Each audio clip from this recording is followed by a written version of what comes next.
हरि बोल, दंडवत प्रणाम। मैं श्रीला भक्तिविनोद ठाकुर के शरणागति ग्रंथ पे कथा कर रहा था।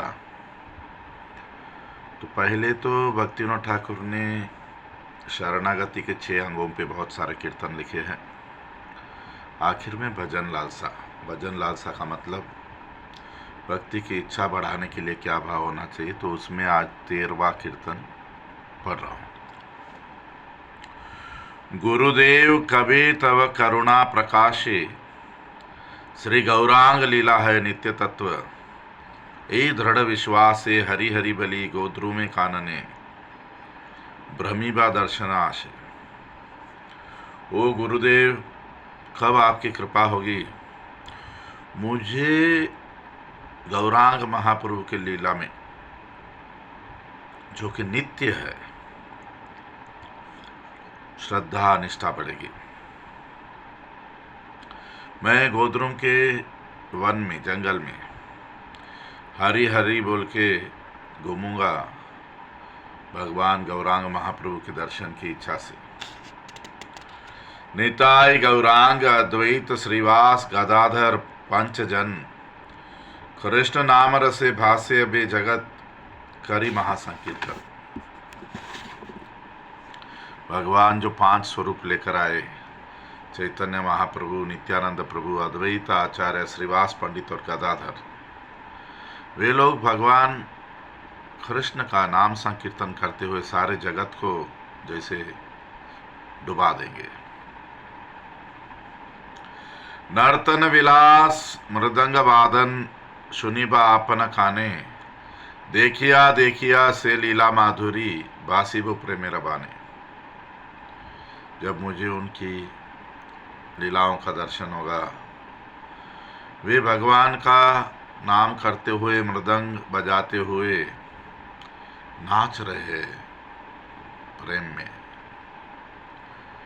और वो मृदंग का मधुर आवाज जब मैं कानों से सुनूंगा, ये सब अमृतमय लीलाओं को देखकर मैं भी प्रेम से भर जाऊंगा।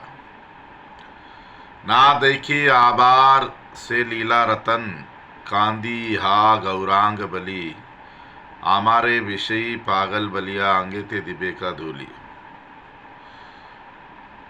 जब मैं वो लीला नहीं देख पाऊंगा, लीला देख रहा था एकदम जैसे वो अदृश्य हो गई लीला, तो मैं हाँ गौरांग बोल के रोने लगूंगा। लोग मुझे विषयी पागल समझकर मुझ पे धूल डालेंगे, मिट्टी फेंकेंगे। ये कीर्तन है। कीर्तन का अर्थ क्या कि हमें श्रीला गुरुदेव से प्रार्थना करनी चाहिए कि हमें भगवान की लीलाओं का दर्शन हो, विशेष करके गौरांग महाप्रभु की लीलाएं। गौरांग महाप्रभु इस कलयुग में 5 स्वरूप लेकर आए। खुद भगवान नंदनंदन ब्रजेंद्र नंदन कृष्ण चैतन्य महाप्रभु बनकर, भगवान बलराम जी नित्यानंद प्रभु बनकर, हरि हर सदाशिव और महाविष्णु मिलकर, अद्वैत आचार्य नारद जी, श्रीवास पंडित और श्रीमती राधा रानी गदाधर पंडित, 5 स्वरूप में भगवान प्रकट हुए इस कलयुग में, और इस जगत को हरिनाम संकीर्तन करवा के जैसे प्रेम के सागर में डुबो दिया।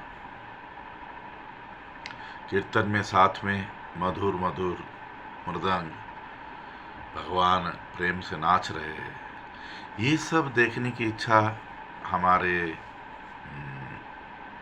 मन में होनी चाहिए और गुरुदेव से प्रार्थना करनी चाहिए, क्योंकि ये 5 स्वरूप में ही भगवान ने भक्ति के 5 रस के प्रेम को प्रकट किया। तो हम सबके जीवन का लक्ष्य, साधना का लक्ष्य कृष्ण प्रेम, और वो कृष्ण प्रेम कैसे पाया जाता है, क्या है, ये सब इन 5 स्वरूप में आकर भगवान ने बताया। जब हमको इस रस में हम पूर्ण रूप से आसक्त हो जाएंगे, बाहर के लोग कोई विषय ही बोल सकता है, कोई पागल बोल सकता है, मगर हम तो उस प्रेम में डूबने की इच्छा रखनी चाहिए। इसलिए गुरुदेव से प्रार्थना करनी चाहिए। हरि बोल, दंडवत प्रणाम।